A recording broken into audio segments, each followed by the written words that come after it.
The Bank of Jamaica spent $1 billion to defend the pandemic dollar. What on earth does this even mean? I'm Kalilah Reynolds, financial journalist and educator based in Jamaica, so just let me explain what this is all about. So as you know, during COVID, it was a very, very challenging time.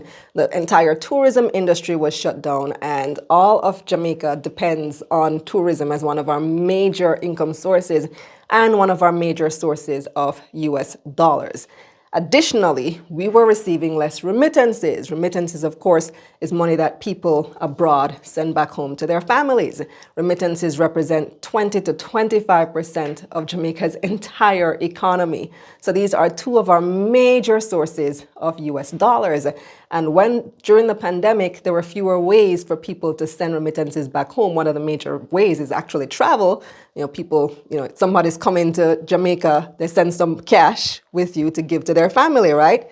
Well, that was shut down. And then it was also difficult to send through traditional channels. So two of our major sources of US dollars were almost completely wiped out. On the other hand, we still need US dollars, the same amount of US dollars to purchase imports. We're a country that's heavily reliant on imports. There's not a lot that we actually produce for ourselves here. So what does that mean? Supply and demand. The demand remains the same, but now there is very limited supply because we're not getting any money from tourism. We're not getting as much money from remittances. So supply is very, very short and demand is high. What does that typically do? When supply is short and demand is high, the price goes up. So right around that time of the pandemic, the Jamaican dollar was about 150 to 1 US. And 2 years later, 3 years later, and the Jamaican dollar is still right around that point between 150 and 155 to 1 US, even though we had this major supply shortage during the pandemic.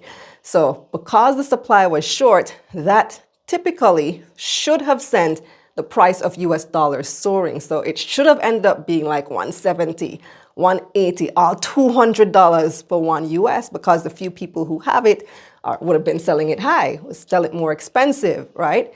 But that didn't happen.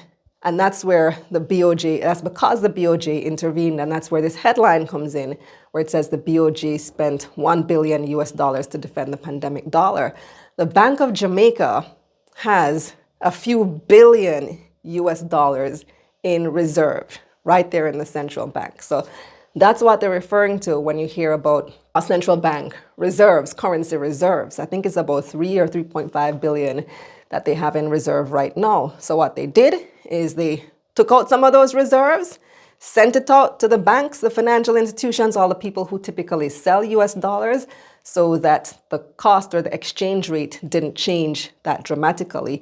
And we still have the JMD to the USD maintained between 150 to 155 instead of rising all the way to 200 and odd or even beyond based on the extreme limited supply that we had during that period. Click the link in my bio to subscribe to my newsletter. It's KalilahReynolds.com/newsletter for more info like this straight to your inbox. Let's get this money.